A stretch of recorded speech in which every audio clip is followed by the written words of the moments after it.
ಬೆಳಿಗ್ಗೆ ಎದ್ದು ದೇವ್ರ ಮುಂದೆ ಪ್ರಾರ್ಥನೆ ಮಾಡುವವರ ದುಡಿಮೆನೆ ಬೇರೆ, ತಿಳಿದಾಗ ಪ್ರಾರ್ಥನೆ ಮಾಡುವವರ ದುಡಿಮೆನೆ ಬೇರೆ. ಬೆಳಿಗ್ಗೆ ಎದ್ದು ದೇವ್ರ ಮುಂದೆ ಪ್ರಾರ್ಥನೆ ಮಾಡುವವರ ವ್ಯಾಪಾರನೇ ಬೇರೆ, ಇಷ್ಟ ಬಂದಾಗ ಪ್ರಾರ್ಥನೆ ಮಾಡುವವರ ವ್ಯಾಪಾರನೇ ಬೇರೆ.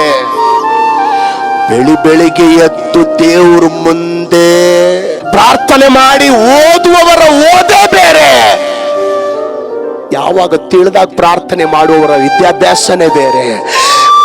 ಬೆಳಿಗ್ಗೆ ಎದ್ದು ಪ್ರಾರ್ಥನೆ ಮಾಡಿ ಸೇವೆ ಮಾಡುವವರ ಸೇವೆನೇ ಬೇರೆ, ಯಾವಾಗ ಇಷ್ಟ ಬಂದಾಗ ಪ್ರಾರ್ಥನೆ ಮಾಡುವವರ ಸೇವೆನೇ ಬೇರೆ.